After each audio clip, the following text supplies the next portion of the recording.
Make sure everything's doing what it's supposed to be doing.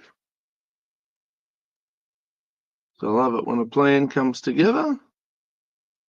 Two in the room. Oh, and there's that one up and cooking. So I'm pretty confident that we're on YouTube and the book face. So I'm fairly confident we're live and direct. Let's just double check everything that's supposed to be doing what it's supposed to be doing. I reckon we're looking pretty good.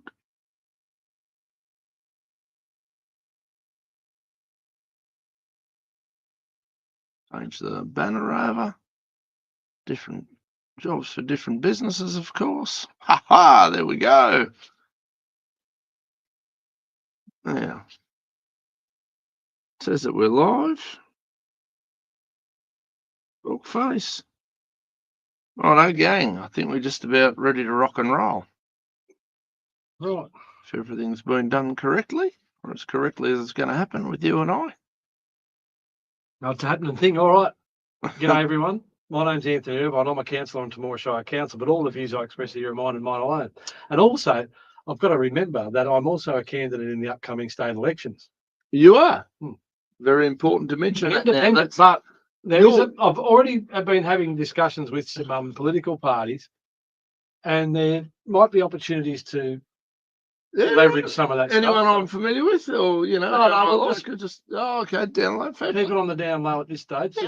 I want to keep my options open. I don't know who I might field offers from. Anything could happen, my friend. Anything could happen. Your introduction seems to be getting longer and longer each week. First, so councillor, and now it's a candidate. Political candidate. So we just got to remember that. So that's where that's at. And yeah, I'm having a great time.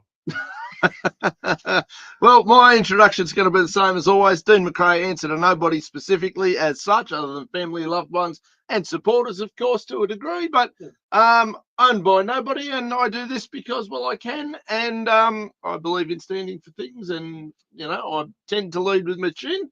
So we end up here. Oh, and some people told me that I wasn't allowed to talk to you and give you a platform, and that didn't sit right with me. So we thought, you know what? Let's do it. How long did that media ban last? Oh, I think we were on the radio one Thursday night, and then we were on here the week after. The next Thursday night. Yeah. So effectively, the ban was zero. It was effectively zero. Effectively zero. Look, so, the music quality has diminished a little bit with the new program. Yes. We're not playing as many tunes, mainly because there are copyright issues and shit like that. But as far as being told who I can and can't talk to, these people have got rocks in their heads. Well, we know that this show originated from the banning of, and I think the direction was that you couldn't have a democratically elected councillor from Temora on your program on Temora Radio, on Temora Community Radio. And I wasn't allowed to talk about Temora issues on Temora Radio after the original tantrum was you can't talk about international issues. Yes. So they're very confused and conflicted. They're very conflicted. Well, which part was scaring them the most? The reality over here, the reality over there, or fucking just talk about scones and footy? What's wrong with you? Yes. Why won't anybody listen to this radio station? Yes. Exactly. Anyway, so we've gone from strength to strength, and we don't know where they've gone under their rocks. Anyway, hats off to them. Now, you'll see in the background, I've got some really interesting satirical artworks displayed here from a fellow called Michael Axarian, who's a principal at an ad agency in Wagga Wagga called Ad Vision. Yeah. Now, from looking at his artwork here, I would hazard a bet that he's a screaming lefty. There's a look. He I think screaming lefties are fair. I don't see a photo of Elbow up there or what have you, but I still think that's like Three Wise Monkeys, isn't it? Oh, look, I'm not defending the half-assed. I'm not going to defend the half-assed LNP. They are some of the most useless clowns on planet Earth. But this guy is obviously, just from what you're showing me here, and obviously he's political, or we wouldn't have a protest, page up here. But he's also got a bit of a social conscience. Coles and Woolworths are wiping out Australian industries. Choose Australian. Over 70% of Woolworths Select and Coles home brand are not made or sourced from Australia. Please check the label and choose the Australian option. So, Fair call.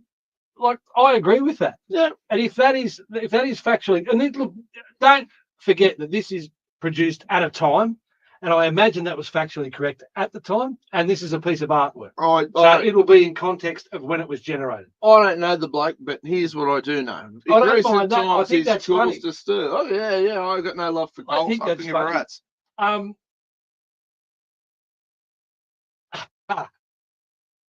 I don't mind that either. Yeah, I don't mind that. Poor old Gladys. Did she check with Daryl?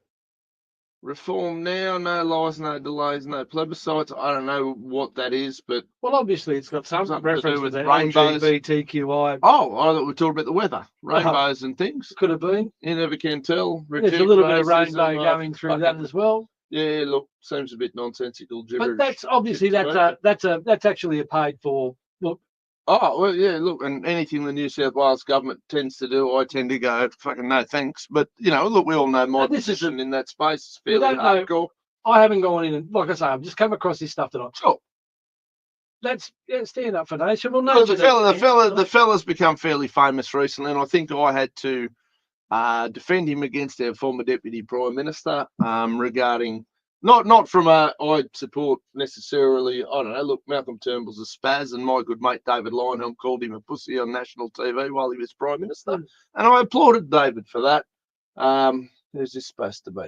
Mike Baird, I think. Oh yeah, right. So it's of a time. It's of a time. Look, I have a feeling that me and it says the 2016. The copyright tag's 2016. Well, look, I have a feeling politically I'd probably disagree with this fella on quite a lot. On the other side of it, I'm a free speech absolutist, and I don't have a problem with. I don't mind that. Barnaby's a clown, no doubt about it. He's like I said, he's a bit of one of those. I have a feeling that I could sit down with Barnaby. We could have beers. We could have a good night. We could have a laugh. We'd have a ball. It's fun to play cards. But as a politician, though, I'll tell you. As a politician. Barnaby's gone on net zero now when it doesn't matter when you're in opposition. That was what I was just about to say. The net zero hero. Now, time, Barnaby.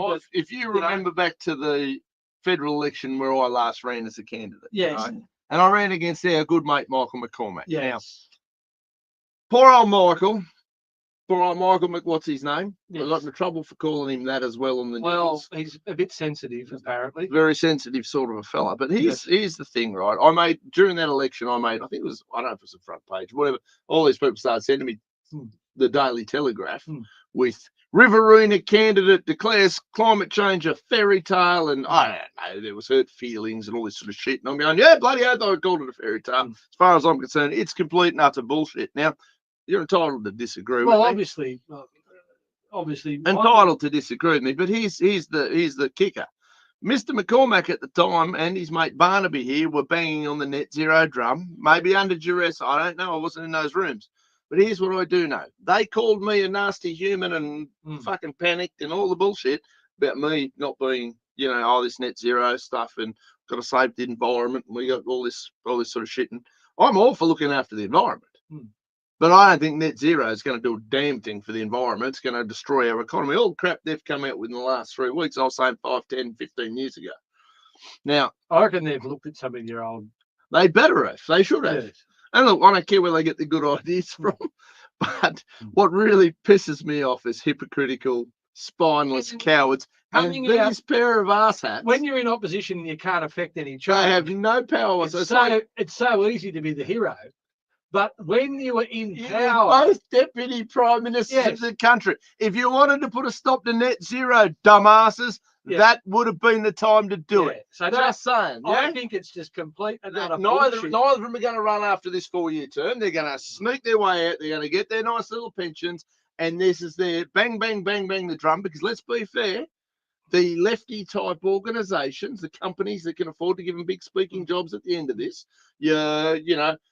I don't see any of the woke companies going, oh, Michael Barnaby, come and be a spokesperson for our brand. So they're running out of options here. What do they do when they're no longer in Parliament? They need to get this, 300-400 grand a year covered.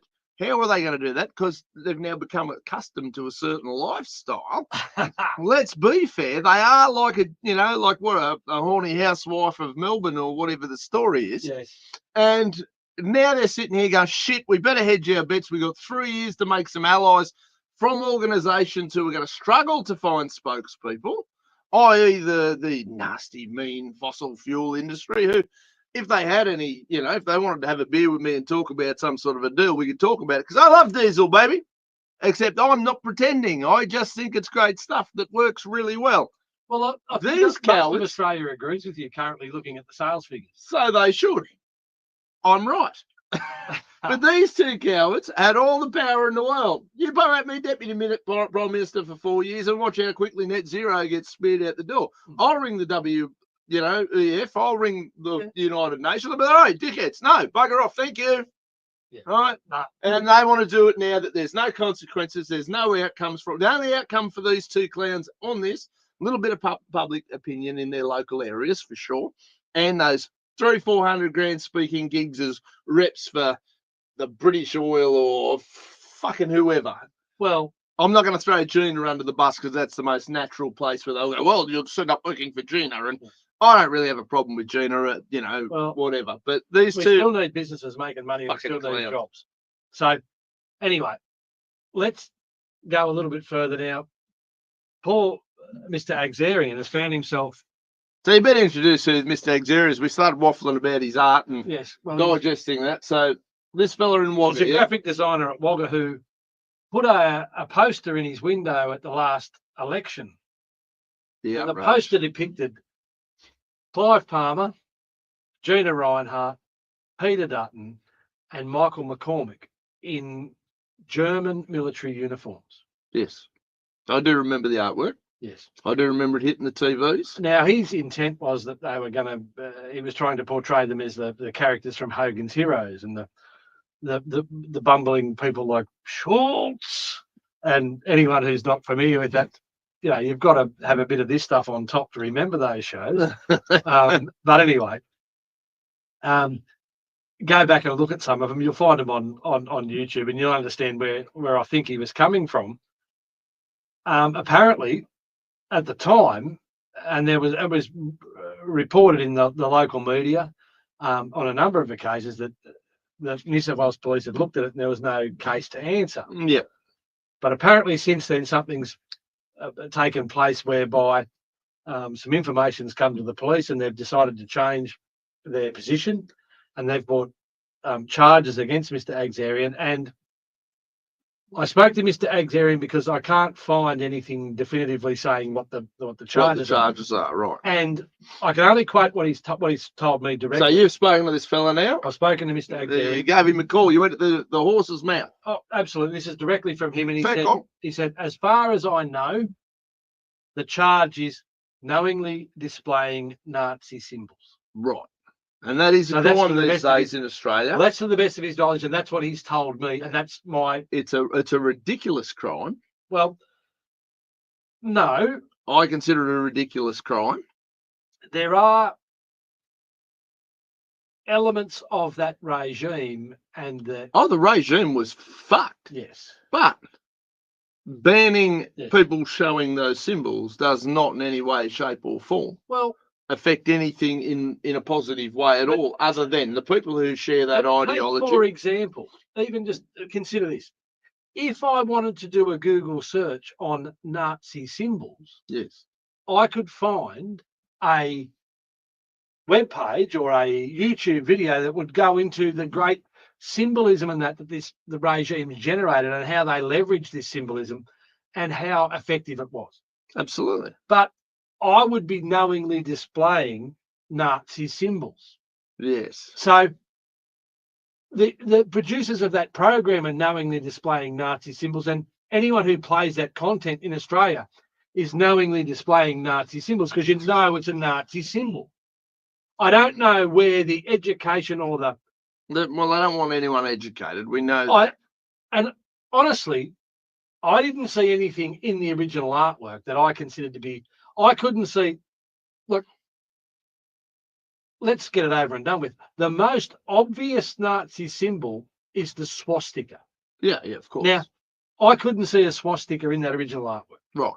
Now, I saw the Maltese cross, but I was in the Temora Church of England recently, and would you believe that there's a ribbon motif, and on that ribbon motif is a Maltese cross? Yeah, right. So there you go. You know what I mean? Like, so the Maltese cross isn't per se owned by the Nazi regime. Well, and I believe that the Nazi swastika that everybody shits bricks about was originally some Indian design or something. I don't know. Something out of the Hinduism. Yeah. I have a few more learned friends in my circle. Some of them may know, but I'm pretty sure the original development of that came out of either Indian or Hinduism or something like that. A small group of far right individuals and organisations started to adopt the symbolism from that era, and it's quite offensive to large numbers of people in the community. Sure. And there were some powers introduced to prevent the feelings being hurt. Well, but also the profligation of this type of. But it doesn't. And here's the reality of it. It doesn't make it any more or less popular by banning it. Well, it should probably makes it more popular by banning it, because now it's got an edge. Well, whereas previously people would see these particular characters, and I've met some of those particular characters. I don't think they like me very much, but apparently it's easy for people not to like me very much. Most people would look at those individuals and go, "What fuckwits?" Yes, that's them. They're the absolute spastics. Okay, well, we know where they are. You're dickheads. Well, we don't like black people or whatever, or Jews or whatever the argument was. But you knew where they were. Yes. Yeah, there's the dickheads. Yes. Right, now, arguably, you can bully them if you like. You can call them dickheads. You can give them a hard time. If they're hiding, sneaking around, it's far harder to do that. There is, and then it becomes edgy because, we got a secret group. Just come and join our Telegram group. Come and meet us. I think they were caught meeting up in the Grampians or something in Victoria or whatever. Banning anything like that, like the sickle and the shovel and the pick and the, all the Russian Stalinist shit. Just as many people died under that shit than did under the Nazi symbols. So, do we ban Pol Pot's flag? Because we don't know. We don't know where the complaints generated from. We don't know where this is all. From, but what we do know is Michael McCormack's office is over the road from this bloke's shop. Michael saw a photo of himself he didn't like, and he's decided to have a fucking tanty because he's a big baby. Well, but you can't say that because But the New South Wales Police determined that there was no case to issue, and it was back at the last election. And then obviously some information's come to light where they've decided to change. Okay. But look, the whole fact of the matter is this: all this does is actually generates this huge. But it's promoting the shit out of it for sure. That's what I mean. So all of a sudden, it's pushing it to the front. All of a sudden, we're talking about it. But all of a sudden, if it was just basically, I don't agree with it. Anyway, people are entitled to their opinion. Whoop-dee. That's right. Well, that'd be that, and it'd be done and dusted, and it'd be gone and move on. Why do we have to keep digging this shit up? Did a former deputy prime minister pull rank and twist a few arms? No. You can't say that. There's no. I can speculate about anything I like. You can have an opinion that may have happened. May have happened. It maybe his police officer's son took offence. Is that a possibility? I don't know. Maybe I'm just reading into things. Well, that is true. He has got a. I'm sure he's. There's an article in the Temora Independent that referenced I can guarantee he's got it, unless he's been kicked out of the force. I wouldn't want to go into any of those potential issues, but those who know. Yeah. But is it possible that a few strings were pulled? Is this bloke who? And I have a feeling. I don't know the guy. I haven't met him. From the works that I've seen here, I have a feeling that he and I are not going to agree on very much. What I will agree with him on is the absolute right to free speech and free expression. And if Mr. McCormack is that butthurt over it, he shouldn't be in fucking public life. Well, if he's going to go into bat for against all of the opposition, and he's going to go in and bat for net zero. Well, that's because there's nothing left. Yes. He has no other options. He has no other friends. He's starting to learn. He's starting to learn what it's like to be part of a minor party, really. Because let's be fair, the LNP is dead. It's done. That whole show is going backwards fast, and deservedly so.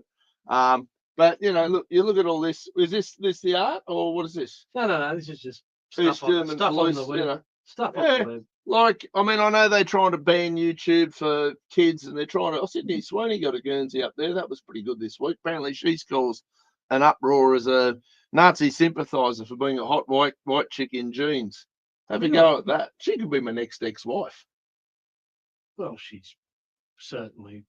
Look, I'd let her have a crack at the sink and see if she's any good. And she's certainly rocking the jeans. You can't say stuff like that, mate. So nobody has a sense of humour anymore, right? You are allowed to rock some clothing. She's a fucking good sort, and apparently this company's values just skyrocketed. All the sensitive dickheads have melted down, and I can guarantee you, if she was an overweight, black, transgendered fellow in a dress, knocked up like that, they'd be calling it stunning and brave. Here it is. I don't really care what a company uses to advertise with. I think some of them make some pretty shitty choices. But if I was trying to sell jeans to chicks, I'd be thinking probably not a bad marketing ploy. And having the other lot melt down to the extent that they have has been quite hilarious. Anyway, back to Mr. Agzarian's plight. So he's got criminal charges that he's facing. Apparently, to his understanding, the charges are knowingly displaying Nazi symbols. There's a hearing scheduled for the 20th of August. Yeah, okay. Where Mr. Agzarian may enter a plea, and then any future action will be determined after that. Now, based on that artwork, is that artwork still floating around? Is it? It's not available, or no? But like, there'd have to be a photo of it somewhere. The Wagga paper put it all over it.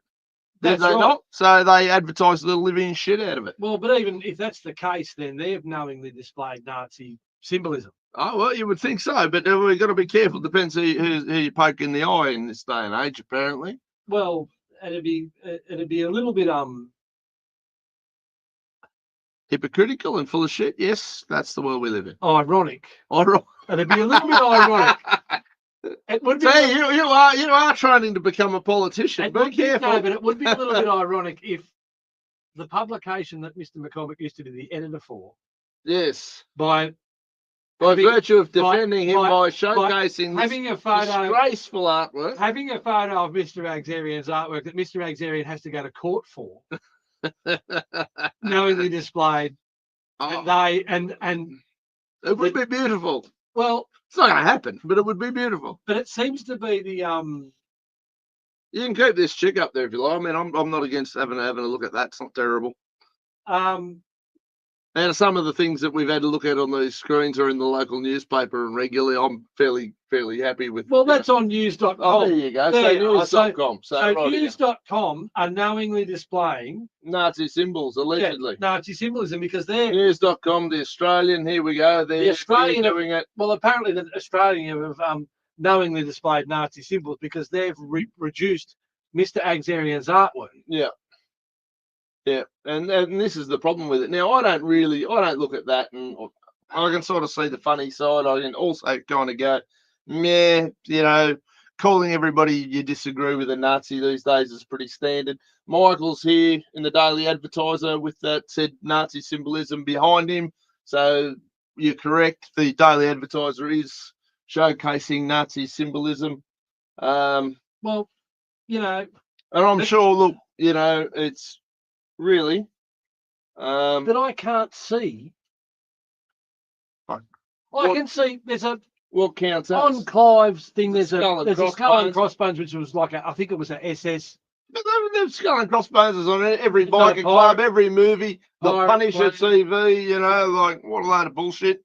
Oh, yeah, sorry, mate. There's a Maltese cross now. I've seen Maltese crosses in churches. Yeah.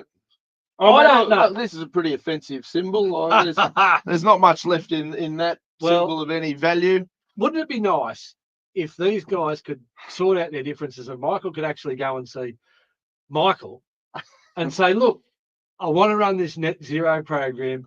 Will you do some artwork for it? And I don't know whether Mr. Agzarian would actually accept that contract because I don't think that fits with his values. His values and his beliefs. At least there will be a chance for them to sort of bury the hatchet. We could have a chat, have a conversation. Yeah. So anyway, so if Mr. Agzarian, and even to my detriment, I've just displayed the artwork that is the subject of these charges. So to some extent, no, well, we're now guilty as charged, apparently. Along with, just remember, if you are going to lock us up, we're going with the ABC News, the Daily Advertiser, News Google. of the World, Google.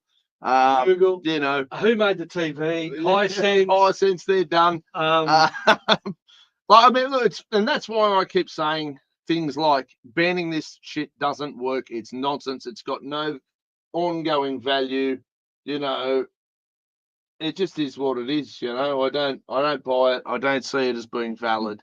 It's censorship that serves nobody other than I don't know who it serves. Look, banning something just popularizes it.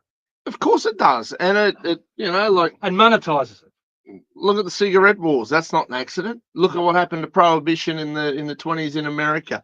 It's the more these wankers try to ban and poo-poo and tell people they can't do it, the more people are going to do it. Simple as. Now, I don't want to be a cynic, but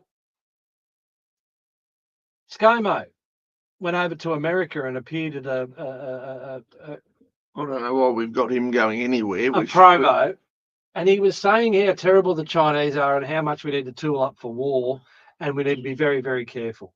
Well, now, I think it was under ScoMo's leadership that Australia entered into the AUKUS agreement, which is going to cost Australia $300 billion over 30 years. Yep. And we're going to, perhaps at the end of that 30-year experience, maybe have one or two submarines. The Americans might sail submarines. That will be out of date, and yes, it'll be buggered. Yeah, for sure. Of course. Okay, so let's just have a look at a few of the people in this space. There's a group called the Bondi Partners, and it's an advisory and investment firm which sits at the critical intersection of policy, politics, and the private. Oh, it's mixing up all that spice, isn't it? Critical intersection of policy, politics, and the private sector. Now, the useless politicians go to get their next phase of fucking money. No, I think it is look. This is my opinion. You're entitled to that. But and all my opinions expressed here are opinions. I think it is an opportunity for a lot of these. Well, here's Joe Hockey. Good on you, Joe. Joe was treasurer. He was. In the Morrison government. He was a treasurer in the have a go economy. Go out and borrow a shit ton of dough, you'll be right. Now's the time to go for it, and then we collapsed. Let's just check. Now, was he treasurer in the Morrison government? No, I think it was Frydenberg. Joshy Frydenberg, remember? Because it was the Sheila they had floating around in there at the time that was just trying to think which one she was. And she did an interview where she's calling the treasurer of the country Joshy and, treating him like a small child. And it was she was like the mum of the group. But I think I'm sure Joe was his predecessor. Yeah, Joe would have been his predecessor for sure. Yeah, and I'd just like to know when. I'm not sure the time frame on it. No, that's what I need to just check. Because I think Joe may well have been. I remember the photos of Joe and Matthias Cormann sitting out the back of Parliament. Yeah, with the cigars, the big stogies, which caused everybody to have a meltdown. Yeah, well, they just look like fat cats. Well, they are fat cats. Like, it is what it is, like. They just look like real fat cats. Because let's be fair, Joe Hockey got famous on Sunrise around the same time Kevin Rudd got famous on Sunrise. Two of them used to go on there and be that 1-2 punch, the Liberal versus the Labor Party on Sunrise. It's how it's Sunrise's fault that Kevin 07 happened for giving that fucking imbecile a platform. He might have missed ScoMo because he was in office from 96 to 2015. Yeah, right. But He was in place, and he obviously, I think after that, did he go to America on some sort of ambassadorship? Yeah, of course he did. Yes. I So, think he's still in America on some sort of ambassadorship. well, I don't know that he has any authority over there. He's look, and to his credit, I don't have too many standout moments where he's done anything that's made me go, "You complete and utter dead shit." Now, that's not saying that he hasn't done them. It's just saying that he hasn't landed on my radar for doing something that's made me go, "You dead shit." Just about everybody else has in that space. That both sides. Where I go, "Oh, for God's sake, where did you come out with that shit? What made you think that was a good idea? Why are you so obsessed with ruling over us, you dickhead? But leave people alone." But let's just see who we are. Now, Joe's got this little bunch of pals, and there's Joe and there's Roll Richard and Chelsea. Yeah. Good job. Who else is in there? Paul Connolly and Melissa Yeah. Babbage. Melissa Babbage is his wife. Yeah, So that's right. Joe's wife. She's second in charge. Good job. Tony Hockey's Tony there too, Hockey, so you'd this have to must be a a cousin or son or a yeah, bro they're in on it together for sure. Levine, Tom O'Farrell, any relation to Barry O'Farrell, perhaps. Who else have we got? I never have picked that one up. Sorry, I shouldn't say these things. When you get into our advisors, we've got a Peter McGoran. Peter McGoran. No, he doesn't ring a bell, but I can't see his head. So. No, he will. I've heard that name plenty of times, Peter McGoran. Where is he there? You're moving too fast there, big fella. No, Gus McLaughlin, Mick McVaney. Hang on, go down there. Mark McGowan. What a dead shit. Well, wouldn't you love to punch that head until your fist broke? But not only that, we've got. Who else have we got there? Maurice Payne. Maurice Payne, wasn't she a dead shit too? But Maurice Payne was the Minister for Defence. Before that, she was the Minister for Family Services. She was in charge of the Child Support Agency. And she was an absolute dead shit. She's one of those man-hating, let's get them all. They're all obviously not paying enough money and appeasing these women's needs. She's a dead prick of a thing. Oh, well, that's your opinion. No, well and truly, it's my opinion. I'm not going to tread on your opinion. No, look, you're entitled to have a different one, but you'd be wrong. But you'd be wrong. I haven't got an opinion in relation to that. Anyway, there's some. Now let's have a look at this Peter McGoran. What's his story? I'm sure he's got a profile. Learn more. He's a senior advisor. Yes. He's honourable. Dead shit Thaler. We've got the illustrious Andrew Thaler watching this evening. Peter served as Australia's Consul General and Senior Trade and Investment Commissioner to Houston, Texas, following a distinguished career in both the public and private sectors of Australia. He was a Member of Parliament for 25 years, Minister for more than 10. He had portfolios including agriculture, industry, communications and immigration, a real free trade ambassador, and he was instrumental in negotiation of the initial stages of free trade agreements with China, Japan, and Korea. What do you want me to tell you? We've got half the political spectrum going. We need to prepare for war. We've got Peter McGoran here in Bondi Partners.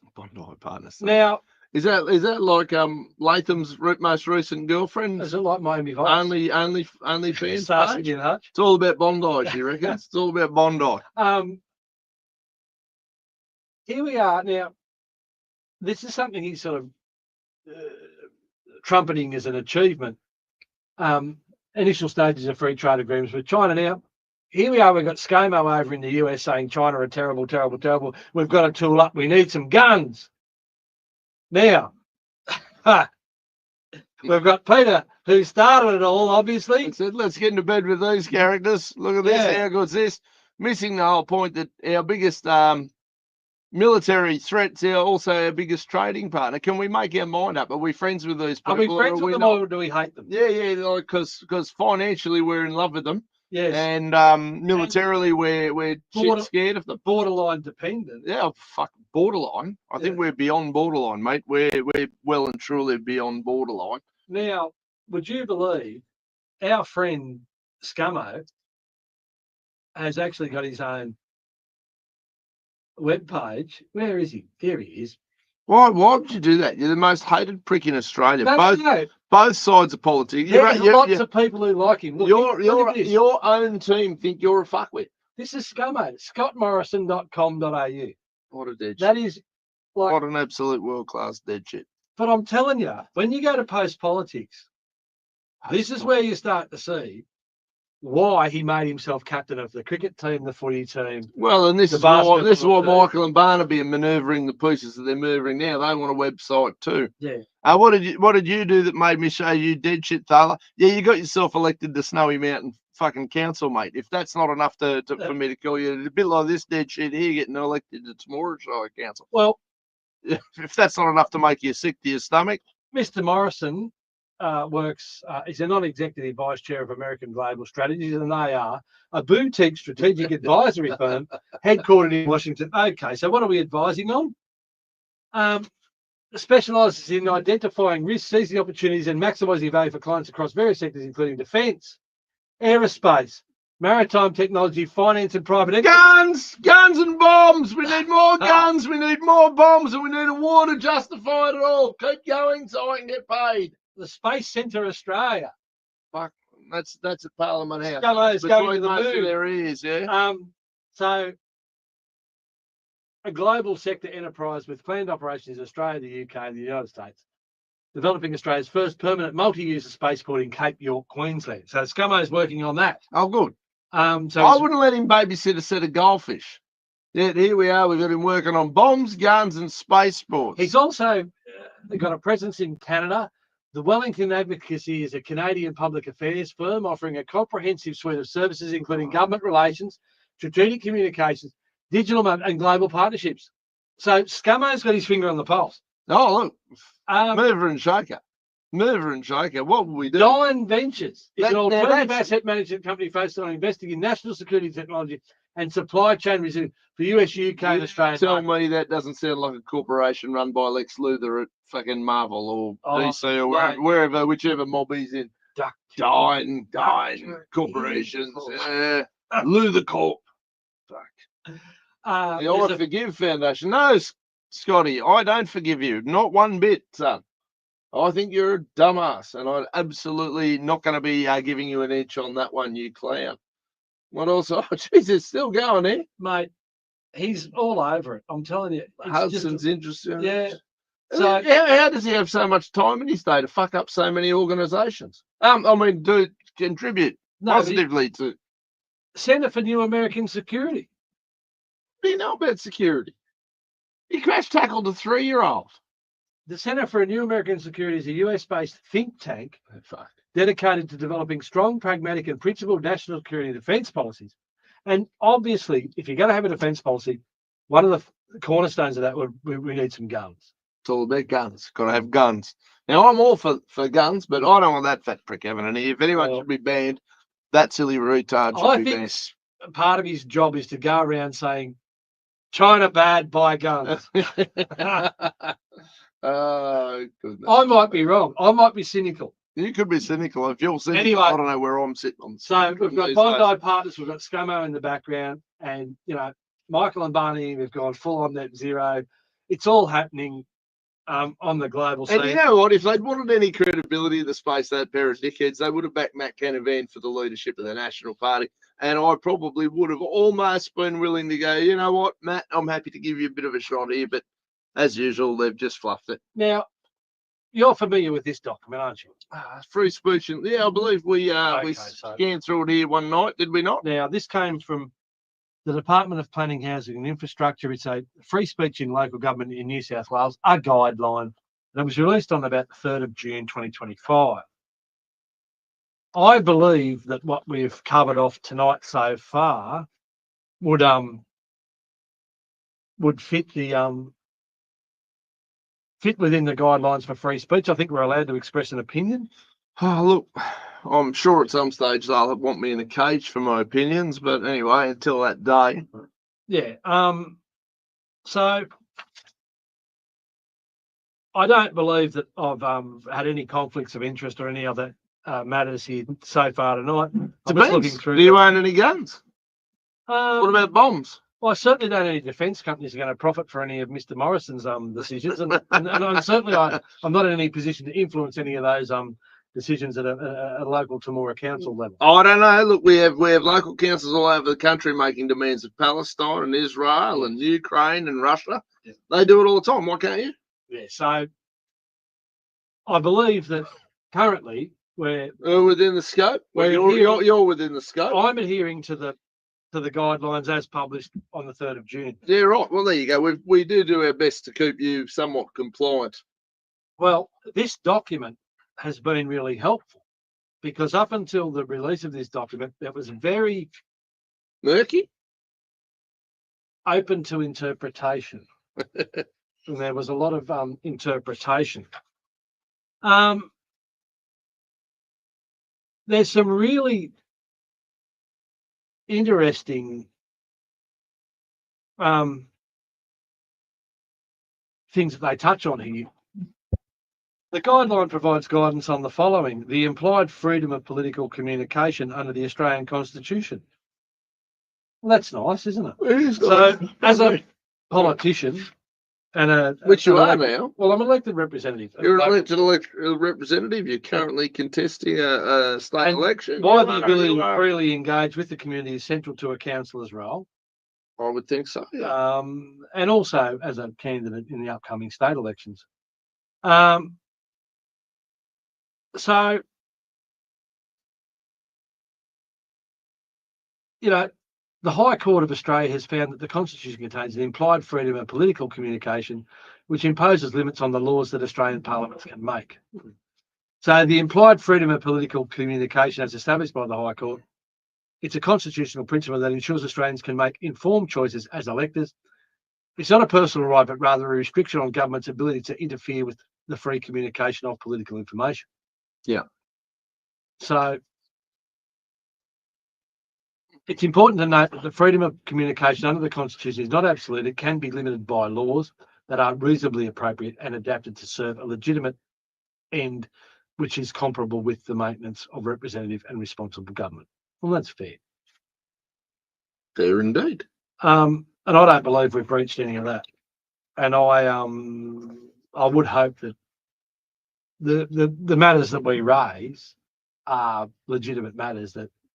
Oh, they're all legitimate matters. There's not a thing here that we discuss. I mean, we joke about the odd frivolous thing because we're humans. But I think we spend it. You know, we spend an hour and a half to 2 hours each week sitting here chewing the fat. But the meat and potatoes of what we're talking about is not only significant, it's highly valuable to I believe to your constituents. Yes.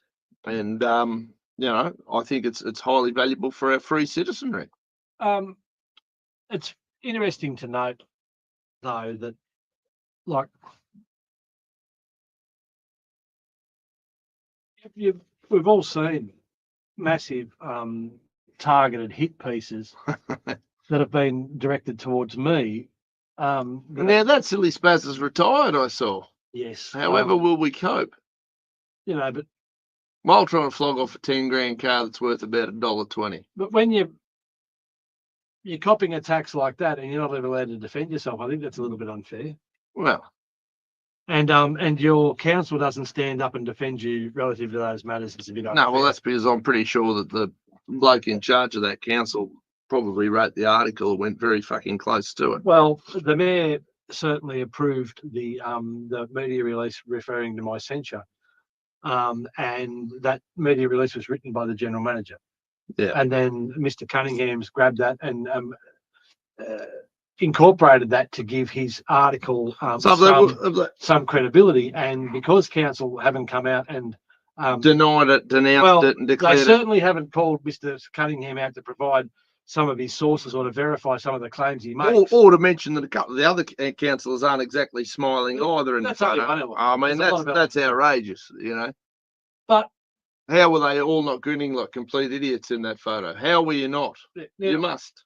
But some of I find it difficult sometimes to smile in that environment, knowing what I'm faced with and what I'm up against. I find it difficult knowing that those environments exist to smile. Good God damn it. But you know, I don't imagine people were smiling when they were going over the top at Gallipoli either, or, on the song. No, no.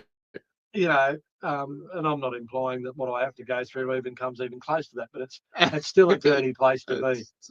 It's still somewhere you can think of nicer spots to go. Smiling about it's a bit hard sometimes. Yeah, that's right. Unless it's a wry smile. Yeah. Now,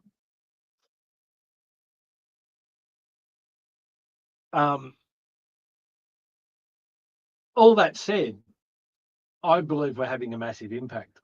I was so amazed and surprised and gratified and just humbled. What did I do now? No, wasn't you. What? No, I was at my workshop this morning, in the middle of the morning, and a lady that I have never met before pulled up in a car, and she came over to me and she said, "Look, I've got a packet of Tim Tams here." And I said, "Yeah." She said, "Look, they're not the healthiest of things, but I want you to have them. I just want to say that I support everything you're doing at council, and I think you're doing a great job." And I just said, "I thank you very much." That's quite nice. Do you know who the lady was? I asked her name, and she said, "That doesn't matter." None of your business. Secret squirrel. But now you might want to announce that to council and declare it. Well, I do need. You received a gift from a member of the public. I actually looked into the gift register, and gifts to the value is less than $100. You don't actually have to declare on a register. You know what? I'd do it anyway. Well, I think I might. I'll let them know that there are people in the community who actually support what I'm doing. That's fantastic. Because there are a lot of actions that council take that seem to want to shut me down and shut down anything that I do. And I think... Should we start running a Tim Tam drive, and we'll make that a bit of a gimmick of the show? No, but it means a lot.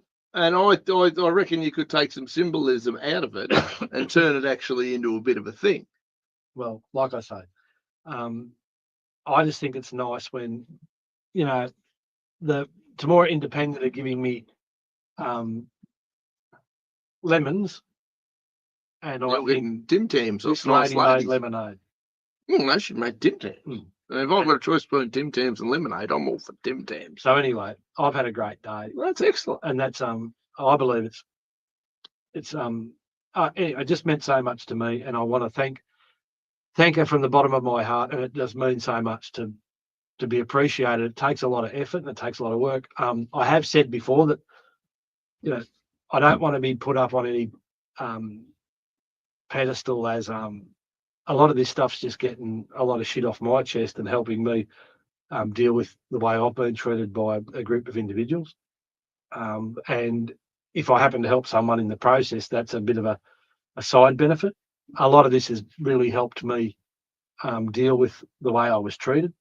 And I can't believe that that if you're treated really poorly, I just don't think you can let it go. I think you need to sort of have it dealt with.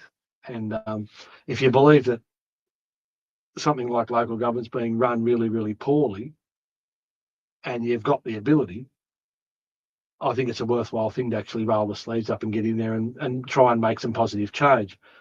The way the system's built, though, it appears that anyone who's actually affecting any real change in their communities is being silenced and hit with a big stick. Our friend Mr. Thaler, who made some comments here tonight, just copped his second notice of suspension. Yep. For 3 months from the Office of Local Government. Now, Mr. Thaler made an appeal to the first suspension, which was dismissed. I believe Mr. Thaler is going to make an appeal to the second suspension, and I wish him all the best, because I believe Mr. Thaler is in somewhat the same book. He's been vilified, victimised, and made out to be an absolute disgusting individual by the mainstream media. And the double standards that are at play relative to Mr. Thaler. Now, I'll give you an example. There was an interaction between Mr. Thaler and a cafe owner in Nimidabel.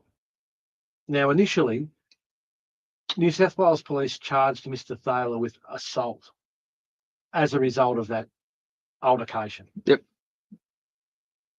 After a period of time and significant video evidence that was provided and consideration of the evidence, New South Wales Police actually dropped the charges against Mr. Thaler relative to that. Yep.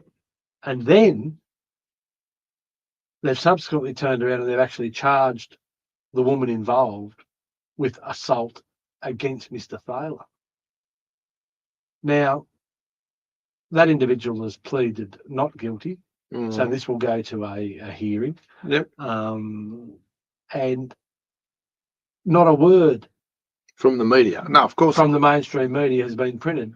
There's not been a single line written by the Sydney Morning Herald, who have gone out of their way to portray him as a serial pest, woman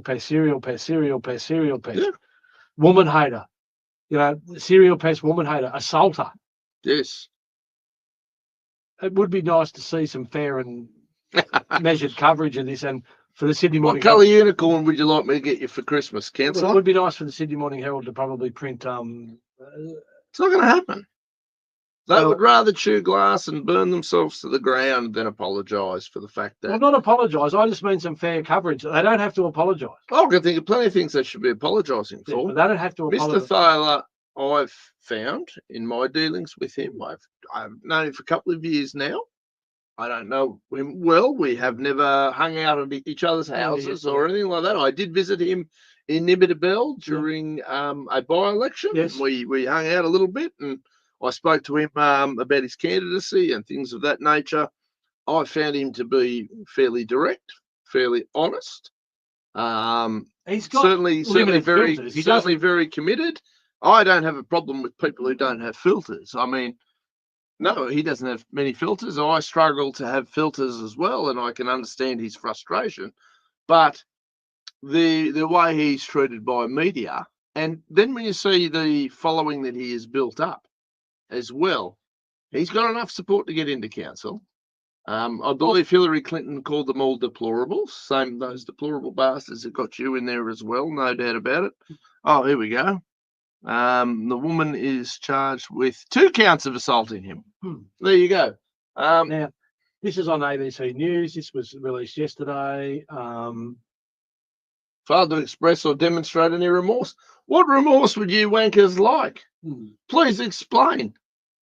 He is remorseful that he hasn't allowed us to railroad him at every opportunity, and he was slightly offended when we refused to use appropriate lubricant when violating him, and he is not sorry for that. Fuck off. These people are out of control. Brett Whitworth, you're a dead shit too.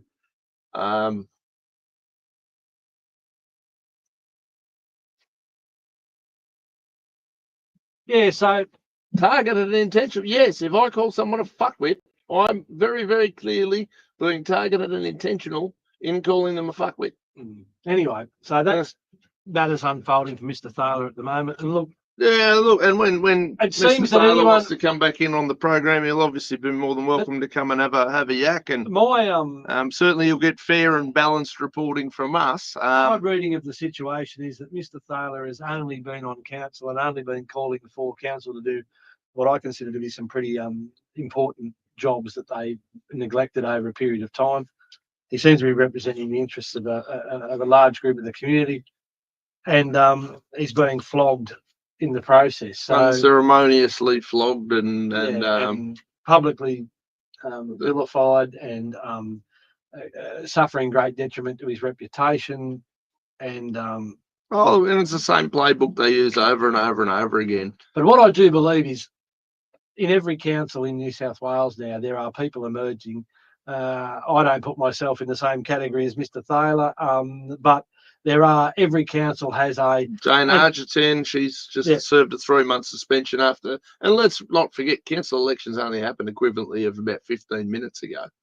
It wasn't like this is, Jane Argentin started 3 months suspension. But every council now, there are people starting to appear who actually are calling the councils to do a council down in Victoria had their mayor suspended for I think 6 months. I can't remember his name. Go in the council. He can't go into the council trust, but their mayor is elected by the people. Yes.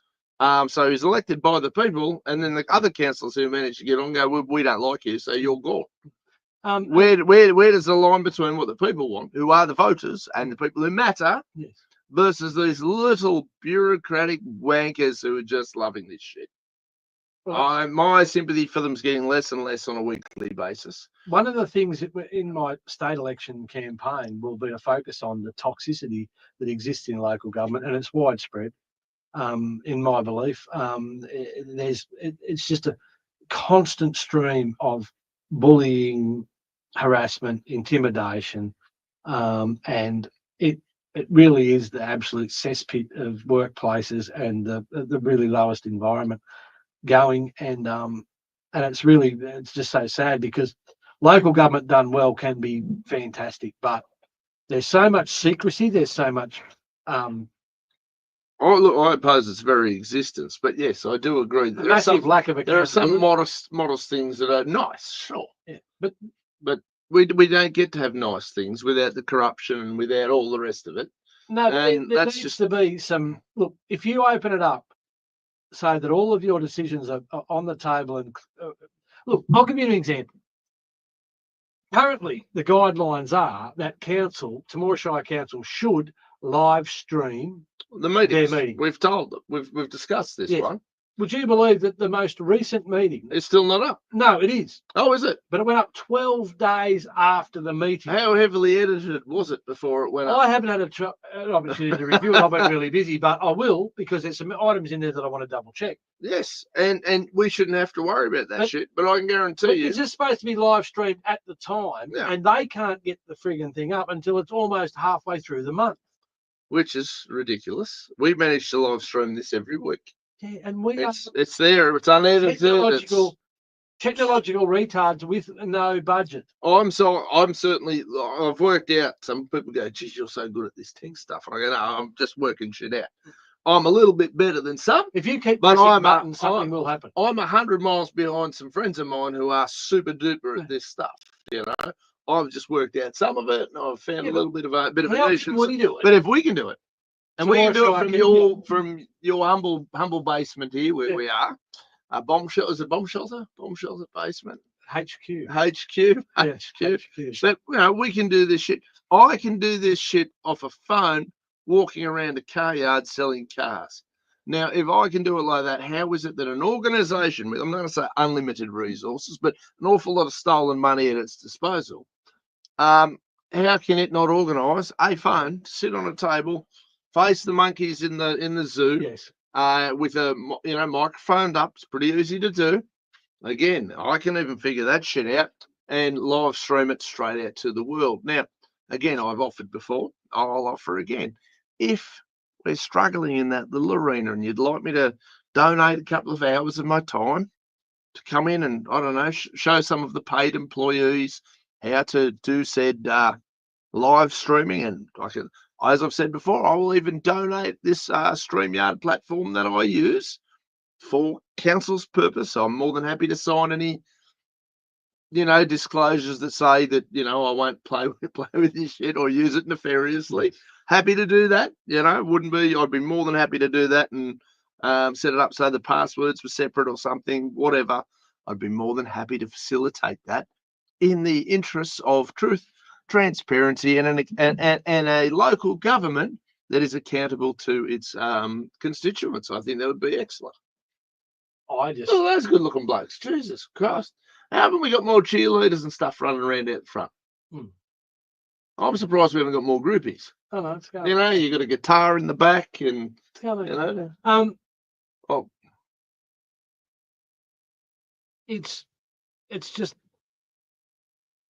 it's obviously intentional that council don't want to live stream their meetings. Of course they don't. Yeah, and that's what I'm saying. Like, when you've got nothing to hide, you live stream your shit, and then all of a sudden people can see the decision-making process. You don't have, as soon as you start being secretive, people start thinking you're being secretive. And what are you trying to hide? You probably are. What are you trying to hide? Well, and the sooner you open up the process, the sooner you dispel any of that suspicion. If I had any faith whatsoever in government agencies, I would agree with you. I don't think it's possible for them to exist without corruption. I think that is just impossible. Yeah, like I say, that's how sad the state of affairs are, that we can't even get a recording of the meeting up before a 12-day. And here's something. We have a general manager on 300 grand a year. If she can't work out how to fucking run a phone and a StreamYard account, she's overpaid.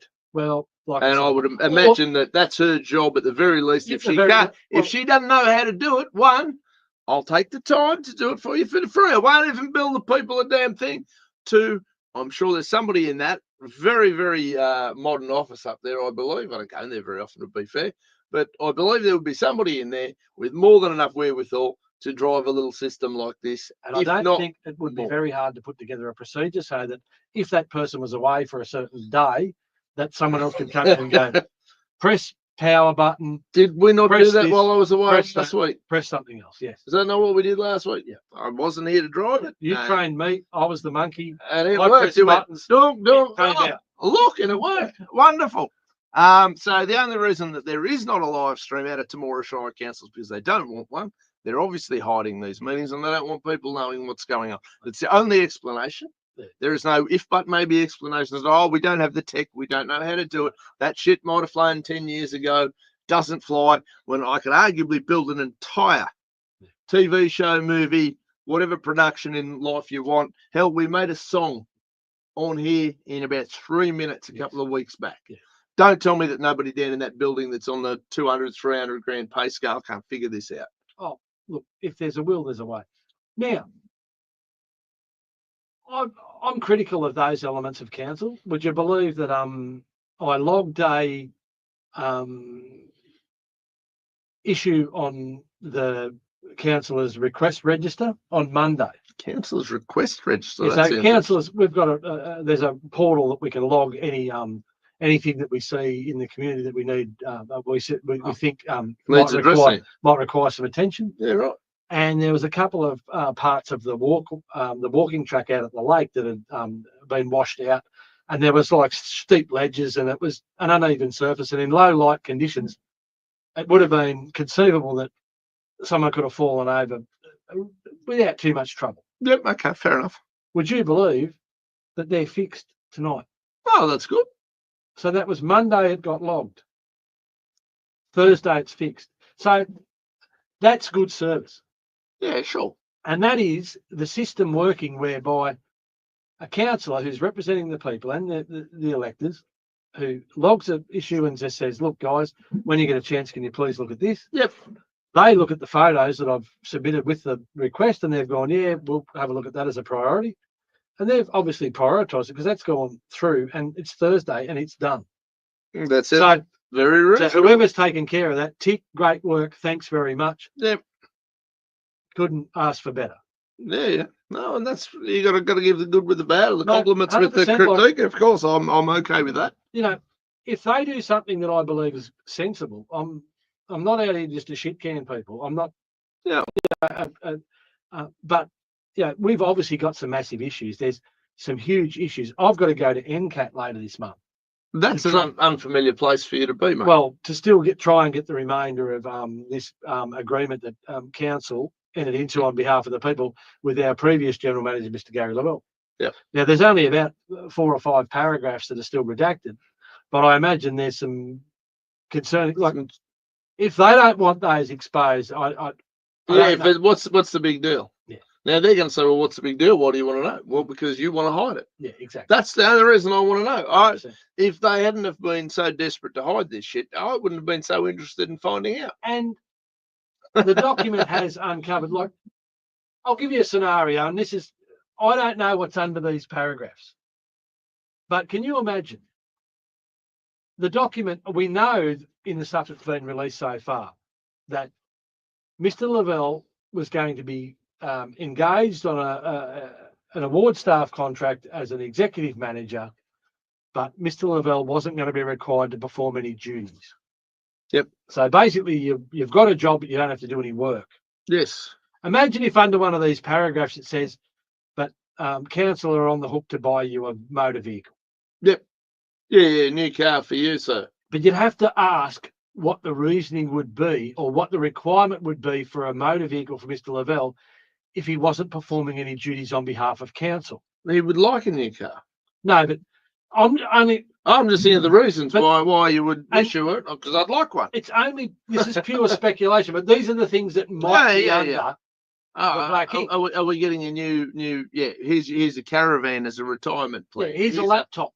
Yeah, whatever it is. Here's a box of Tim Tams that Here's a everybody signed laptop. off on. Here's a laptop for you to use when you're not doing any jobs for council. Well, why would council want to buy someone who's not doing any work a laptop or a car or anything else? Or a box of beer, really. I mean, I can fully understand a farewell gift after 30 years of service, but I would imagine that would have been done in the 12-month farewell. And it would have been parade done. that happened, It also would have been done transparently and on the table. Here it is, and this is what it costs. Look what we bought. Here's the receipt. The guy who gave 30 years of his life. Now, you can turn around. Some people will argue, they go, oh, yeah, but he gave 30 years of his life. He was very well remunerated for said 30 years. The guy didn't do it for free. I got no problem with that. He got paid a buck a ton. Yes. And he made a hell of a living out of Temora. Temora served him very well.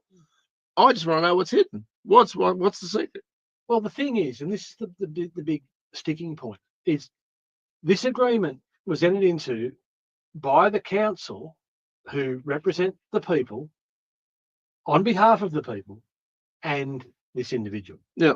Yet it's a secret. It's a secret, and you don't know what's in it. Yes. It's been made on your behalf. You don't know what's in it, and you were elected to be my eyes and ears in the building. Well, believe it or not, it was enacted when I was in the last term of council, and they won't let me actually know what's in the agreement. Yet when it's enacted under my term of council, ostensibly I'm responsible for it. Yes. Oh, I consider you responsible for it. Well, I voted for you. How can I be responsible for it when I don't even know what's in it? You got my first vote. I want you to be held accountable to me to tell me what's going on in that frigging room. Now, I don't want to go to that room. I'm busy. Let's go to innocent bystanders. Oh, yes. Is it worth phoning the council IT person to find out why they aren't live streaming? Worth asking. Look, the IT person takes direction from senior management. Is there an IT person? There is an IT person at council. His name's Khan, and he's pretty capable from what I can gather. I've had a couple of interactions with him, and he's set me up with a couple of apps and stuff that I needed. Yeah, right. So if you can set up an app, you can set up a live stream. So I reckon Khan could do live streaming. What if Khan can't? Well, if you've got a name of Khan, that means you can't do anything. You can't do anything. He can't. He can't do it. He can do it. I suspect he could. Yeah, I suspect innocent bystander suspects that he could too. Yeah. But we can't ring Khan and ask him to do it. No. Because that's not our place. No, the councillor can't, but I can imagine that citizens in the community should be more than well within their rights to ring up council and say, hi, we'd like to know. Send through emails. Hi. Yeah. I'm an innocent bystander. I am a concerned citizen. Yeah. I'm paying bullshit amounts of rates. For innocent bystander, the correct process is send a letter to the general manager.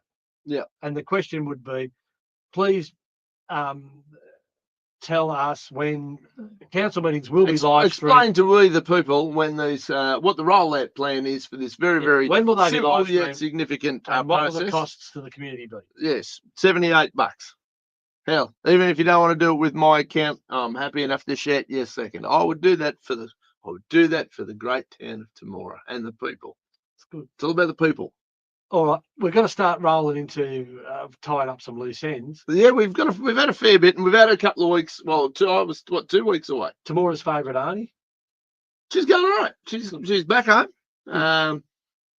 Gallbladder, obviously 76 years old. That's going to knock you about a little bit. Gallbladders. Yeah, look, it was pretty simple. She's got to go back for a second procedure though, so it was quite significant.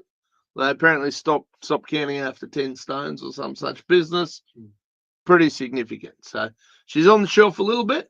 Ryder's down there. He's going to be mopping and cleaning and doing dishes and, learning how to fold his own undies and all that sort of thing. Yeah. But good spirits. Yeah. She's got to go back in, I think, 3 months for a second procedure, which...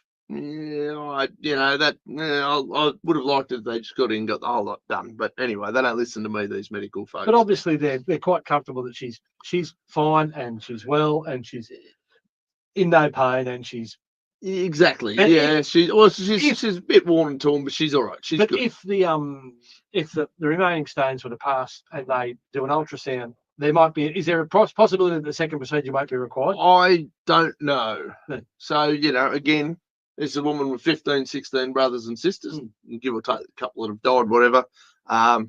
there's more than enough people asking her and hammering her with questions.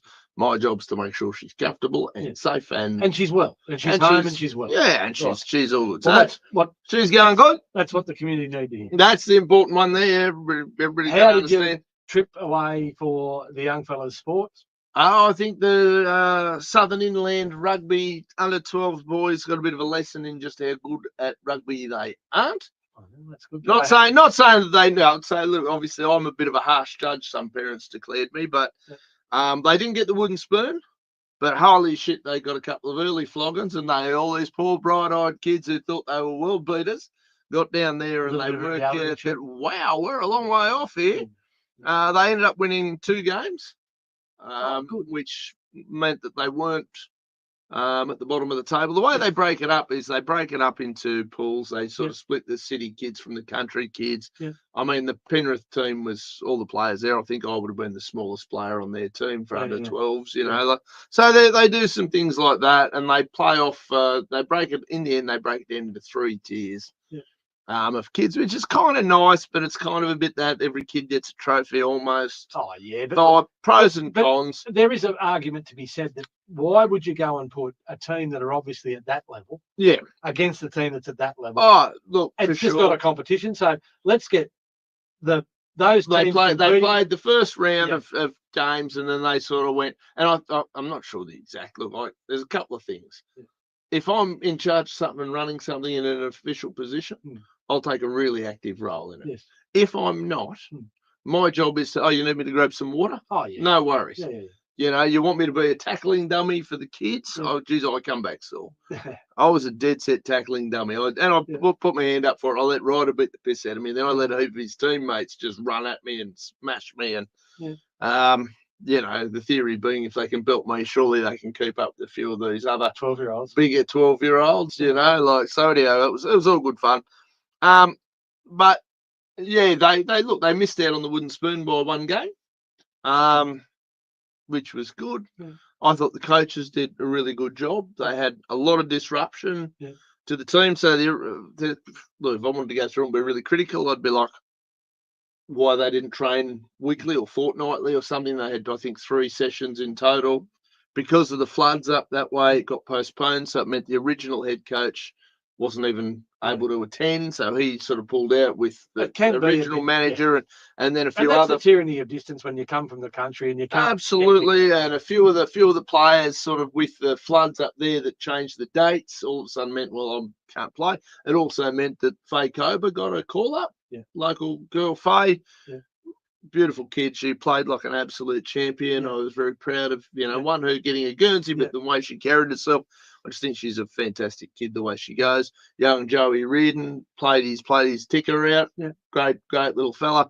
Ryder was a bit soft and missed a few tackles. Oh, come on.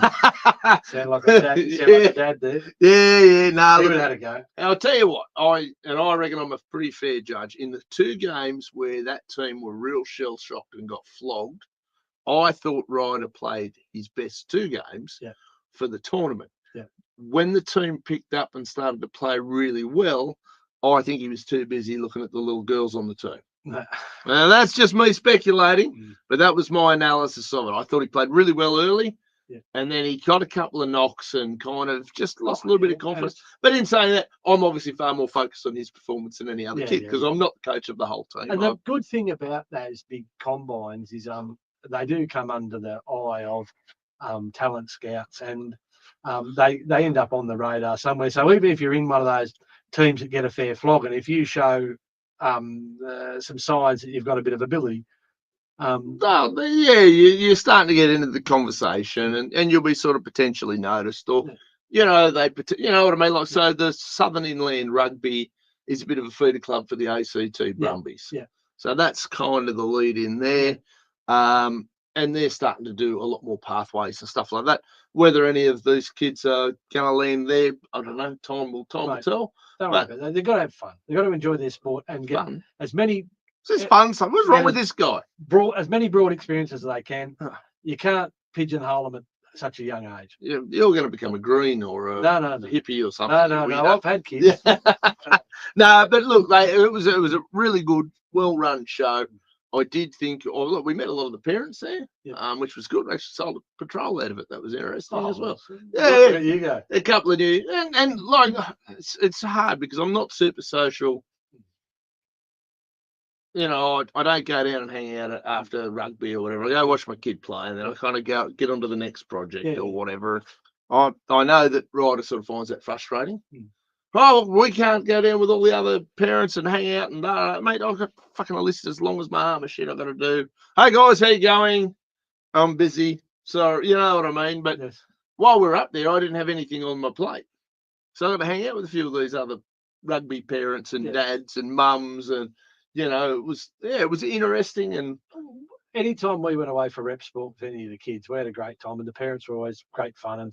And we used to really enjoy it. And there's still people that I run into today, and we have a reminiscent, a catch up, and we've built these long term relationships because we've spent this shared time together. And it's always fun because you're there and your shared interest is your kids. Yep. And you know what I mean? Oh, look, we went there and the kids went to the beach every day after, and the parents had a few beers on the beach. And just one of the guys dragged along a big speaker and they played songs and they had a good look. They had a good time. But even for us, sometimes when you're busy people, and sometimes those trips actually become your family holidays. It was, well, that was for us. That was what it was. You know, mum came up and it wasn't a full family holiday, but you know, there was a little element to that. And we actually had a fortune of all the good fortune.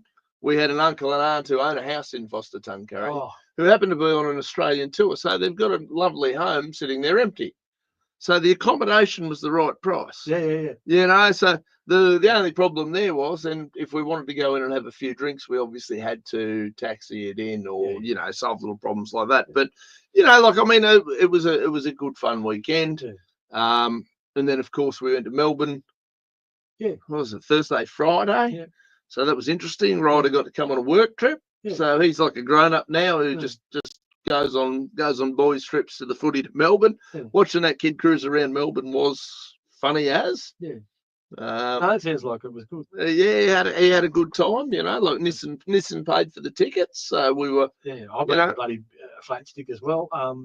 And we missed those couple of weeks. We just life gets in the way sometimes, you know. Yeah, there was a couple of little crises, and there was just a few things that had to be done. And but look, we're back on deck now. I'm fairly confident that what we've just discussed is about a third of what has gone on in the last 2 or 3 weeks. So I'm sure I'm forgetting quite a lot, but I think it's also fair to say that when it is a little two-man operation, and we just sort of we did commit to the 7:30 on a Thursday for that reason, because if you just higgledy-piggledy it, it'd fizzle out very, very quickly without that weekly commitment. Oh, you've got to have that commitment. And yeah, like I say, it's been a bit hard for me to get to it because I know when you did your community radio show, you were consistent, but I used to just do my little cameos when it suited me.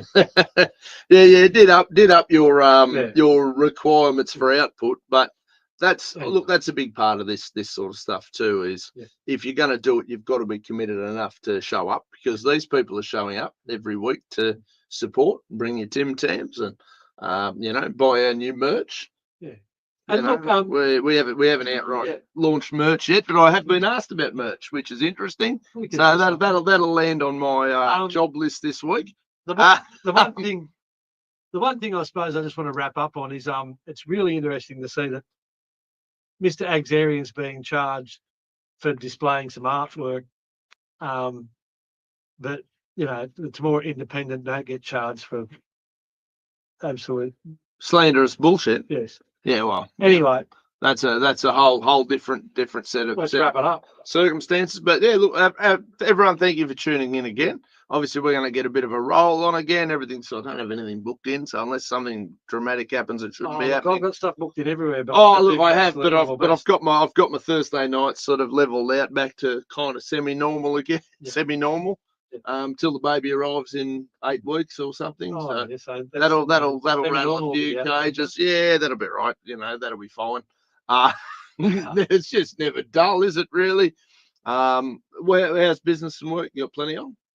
Heaps. Spring's going to be unreal. We've got so much on. It's unreal. Mate, I'm starting to take pest bookings for spring already. It's crazy. Yeah, and it's going to. And look, today was just wasn't it such a nice day today after such a long, Miserable cold, miserable week, and then just this beautiful sunshine today, and just everyone you can just tell.